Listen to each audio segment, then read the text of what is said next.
Hi everyone, good morning. সকলকে স্বাগত জানাচ্ছি আমার চ্যানেলের একটি নতুন ব্লগে। আজ হচ্ছে 19শে আগস্ট, মঙ্গলবার। এখন বাজছে ঘড়িতে 9:50। সকালবেলায় উঠেই আমি রান্নাবান্না শুরু করে দিয়েছি। আর আজকে একটা স্পেশাল দিন, তো তার জন্যই আমার ব্লগটা করা। আজ হচ্ছে আমার বরের জন্মদিন, তো ছুটি নিয়েছে। অনেক ঝামেলা করে ছুটি নেওয়া হয়েছে, অনেক ঝামেলা চলেছিল, তারপর আলটিমেটলি ছুটি পাওয়া গেছে এবং জোগাড় যান্ত্রী শুরু হয়ে গেছে গতকাল থেকেই। গতকাল রাতে একটা কেক কাটা হয়েছে, যেটা মোটামুটি বানানো হয়েছিল। আমি বিয়ের পরে এখানে এসে মাইক্রোওভেনে ফার্স্ট টাইম কেক বানিয়েছি, তো ঠিক আছে, দেখতে খুব একটা ভালো হয়নি, কিন্তু খেতে ভালো হয়েছিল। তো ওটার ভিডিও অবশ্যই তোমরা দেখতে পাবে। আর এদিকে আজকে রান্নাবান্না চলছে।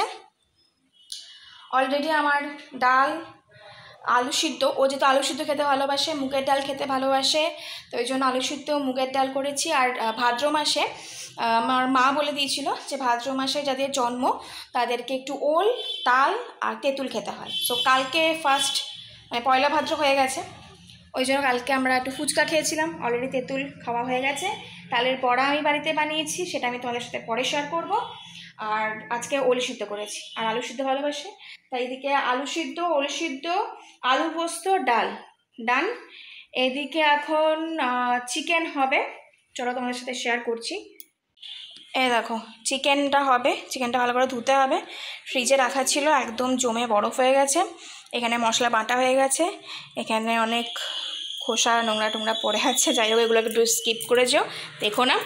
এরপর একটা প্ল্যান করেছি, সেটা এখন বলবো না। এই ঘরটা একটু মোটামুটি গুছিয়েছি, চলো দেখাই। এই দেখো, এই ঘরটা মোটামুটি গোছানো হয়ে গেছে। বিশেষ একটা কারণ রয়েছে, অবশ্যই তোমাদের সাথে এটা সন্ধেবেলায় শেয়ার করব, সন্ধেবেলার ভ্লগটা। আর এটা তোমরা দেখতে পাবে ভাগে ভাগে, মানে পার্ট 2 পার্ট 1 এভাবে যাবে, কারণ আমি এখন খুব বিজি, সেভাবে এডিট করতে আমি পারবো না, তাই ছোট ছোট ভাগে আমি তোমাদের সাথে শেয়ার করব।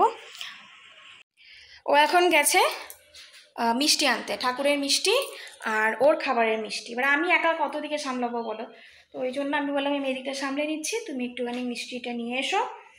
তুমি যে যে মিষ্টি খেতে ভালোবাসো সেই মিষ্টিগুলো নিয়ে আসবে, আর ঠাকুরের জন্য মিষ্টি নিয়ে আসবে। তো এরপরে পুজো করবে, তারপরে আস্তে আস্তে তোমরা সব কিছুই জানতে পারবে। তো চলো ভিডিওটা দেখতে থাকো। সবার শেষে ভাজাগুলো কমপ্লিট করছি। ওদিকে চিকেন নেমে গেছে, এদিকে আলু ভাজা, কুমড়ো ভাজা, মাছ ভাজা, এগুলো সমস্ত কিছু চলছে। পটল ভাজা আর বেগুন ভাজা হচ্ছে। Good afternoon everyone. এখন 1টা বেজে গেছে, একদম কাটায় কাটা 1টা বাজছে। আমি স্নান টান করে ফ্রেশ হয়ে চলে এসেছি। আর এদিকে তো বাইরের পরিস্থিতি বেশ অন্যরকম, আবহাওয়া ভালো। তো পরিস্থিতিটা দেখাবো, এবং তার আগে একটা গল্প বলি। মানে এটা হয়ে থাকে হয়তো প্রায়শই। আমার জন্মের সময়তেও বৃষ্টি হয়েছিল, আমার বর যখন জন্মায়, যেদিন জন্মায় সেই দিনও বৃষ্টি হয়েছিল, তাই এটা স্বাভাবিক হওয়াটা। তো চলো তোমাদের সাথে আবহাওয়াটা শেয়ার করি। এই হচ্ছে বাইরের আবহাওয়া। এই দেখো আবার রোদ উঠে গেল, বৃষ্টি হয়েছে, তোমরা দেখেই বুঝতে পারছো। এই দেখো ফোঁটা ফোঁটা জল, জামা কাপড় তো ভিজে গেছে। এই দেখো মেঘ করেছে, দেখো ভীষণ মেঘ করেছে এখন। আবার এদিকে হালকা হালকা রোদে দেখো রোদ উঠছে। এই কাজটা লাগিয়ে না দিলে বৃষ্টির জলে সব ভিজে যাবে, এত দূর অব্দি জল চলে এসেছে। এই হচ্ছে আজকের আবহাওয়া, মনোরম আবহাওয়া, মনোরম, খুব একটা গরম নেই আমাদের এদিকটায়। চলো কি কি রান্না করেছি দেখিয়ে দিই। এরকম আলু পোস্ত, ডাল, চিকেন কষা, আচার, এটা মা বানিয়ে দিয়েছিল, সেই আচারটা রয়েছে, পায়েস, 5 রকমের ভাজা। ও আলু সিদ্ধ খেতে ভালোবাসে, তো আলু সিদ্ধ, আর বলেছিলাম ওল সিদ্ধ দেওয়া হয়, তো ওল সিদ্ধ দিয়েছি। এইদিকে জল, favourite zero sugar cold drinks.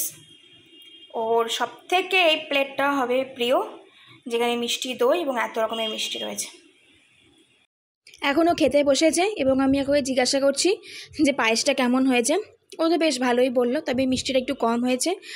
আর প্রচণ্ড ঘুমিয়ে গেছিলো, এখন ঘড়িতে 2:30টার মতো বাজছে, ঘুম থেকে টেনে তুলে এখন খাওয়ানো হলো। দেখা হচ্ছে নেক্সট ব্লগে।